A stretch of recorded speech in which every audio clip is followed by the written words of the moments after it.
Aujourd'hui, encore, et c'est heureux, la date de 1945 est gravée sur les monuments aux morts de nos communes. Mais il reste gravé, ce chiffre, dans nos mémoires. C'est tout aussi heureux. Mémoire collective, mémoire individuelle. Mais par nature, la mémoire est friable. Voilà pourquoi il faut l'entretenir.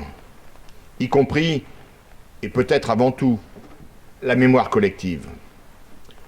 Avant la date du 8 mai 1945, le 27 janvier, avec la libération du camp d'Auschwitz, l'horreur est révélée au grand jour. Certains savaient, d'autres ont fait semblant de ne pas savoir. L'extermination méthodique des Juifs débute au pays de Goethe et Schiller, figures tutélaires de la culture allemande. Du reste, les camps n'ont pas été ouverts le 1er septembre 1939, au début de la guerre, non. Le camp d'Oranienburg, dans lequel fut déporté Adolphe Vallée, dont le costume rayé et précieusement conservé au musée d'Hirson, ce camp fut ouvert dès 1936. Bien sûr, le 8 mai, cette date anniversaire qui nous rassemble aujourd'hui, marque la capitulation, pas l'armistice, la capitulation d'Asie. Mais sa signature n'efface rien, n'excuse rien. Rejeter la seule responsabilité sur Adolf Hitler serait trop facile.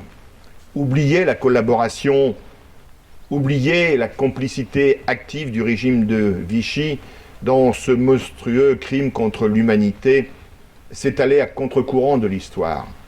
C'est tout autant ranimer la bête immonde. Oui, aujourd'hui, il nous faut parler. Parler encore, parler toujours.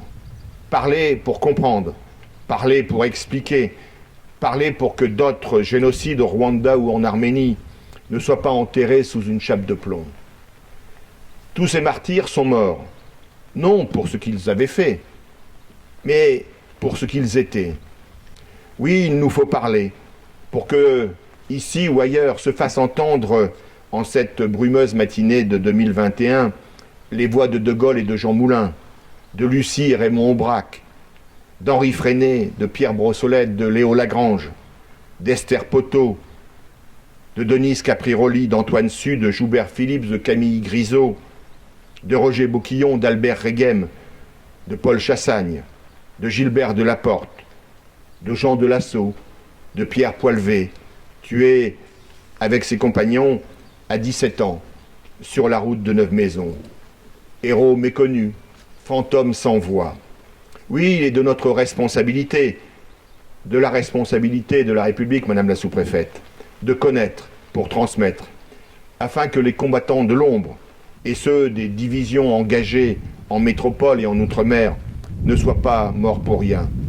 Oui, il est de notre responsabilité de parler pour que Coraline, Gaylor, Nathan, Lénie, Inès et Garance puissent savoir, puissent comprendre et puissent s'engager eux aussi. Depuis 1945, ces dernières années, de nouveaux théâtres d'opérations se sont fait jour. Et les maquis d'aujourd'hui sont ceux des réseaux sociaux, dans lesquels, sous couvert d'anonymat, se dissimulent les négationnistes de tous ordres, anciens et nouveaux, les terroristes de tous ordres, les fachos de tous ordres. Alors oui, il nous faut parler. Parler pour ne pas être complices. Ne soyons pas complices. Il y va de notre avenir. Ne soyons pas complices. Il en va de notre dignité. Ne soyons pas complices. Il en va de l'avenir de l'humanité.